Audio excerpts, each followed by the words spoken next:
chap qo'l qurol qanday mo'ljalga boryapti. Shamsiyevdan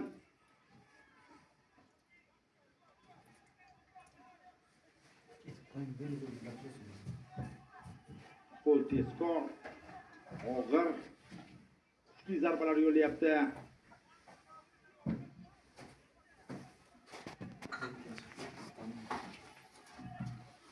Vaqtga bir nazar tashlab qo'ydi Shamsiddin Shamsiyev.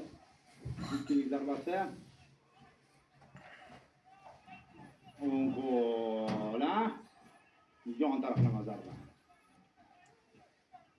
Chap qo'l yon taraflama zarba himoyaga tegmoqda. Qo'l zarbalarida imkoniyati boy berayotganligini tushunib turibdi Gulamboy.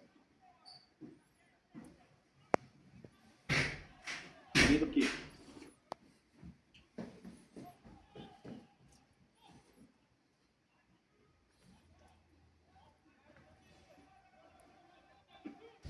jab. Yana ikkilik zarbasi, cross va qorniga ortidan o'tkazdi. Yana bir zarba. Raqib qorniga.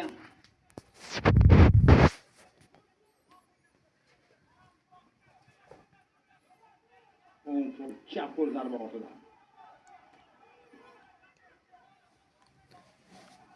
Qanday kirib boryapti? Hozir mana shu vaziyatda qala Shamsiddin Shodiyev. Shahriyor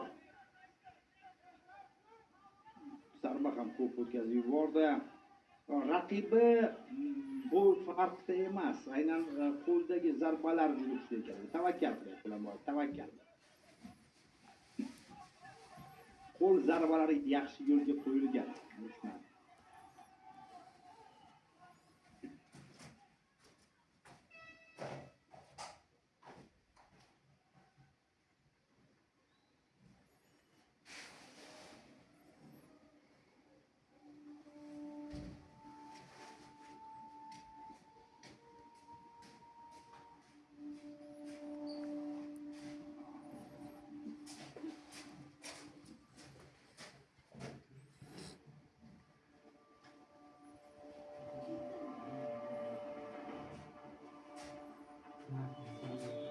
Muxlislarni uyg'otyapti.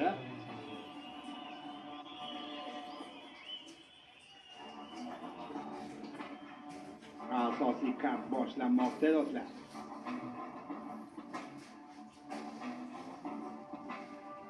Asosiy kart boshlanyapti.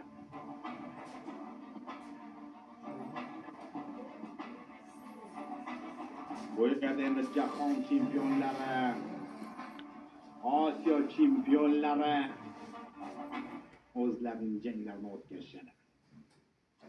Bu qarama-qarshilikning g'olibini bilib olamiz. Demak, diqqatqiling. Kickboxing bu kontakt yo'nalish bo'yicha o'tkazilgan ushbu jangda hakamlarning bir ovozdan qaroriga ko'ra g'alaba qozonmoqda. Qizil burchak Shamsiddin Hodiyev. Buxoro Shamsiddin Hodiyev. Sport klubi a'zosi Muzaffar Rajabov shogirdi. Ushbu jang ishtirokchilariga Raisboy tomonidan esdalik sovg'asi sifatida ATF Promotion'ning logotipi tushirilgan qo'lqoplar taqdim etilmoqda va ana endi sportchilar bilan birga esdalik uchun suratga tushirish marosimiga taklif etamiz. Yana bir bora ajoyib jang uchun har ikkala kickbokschiga minnatdorchilik izhor etamiz.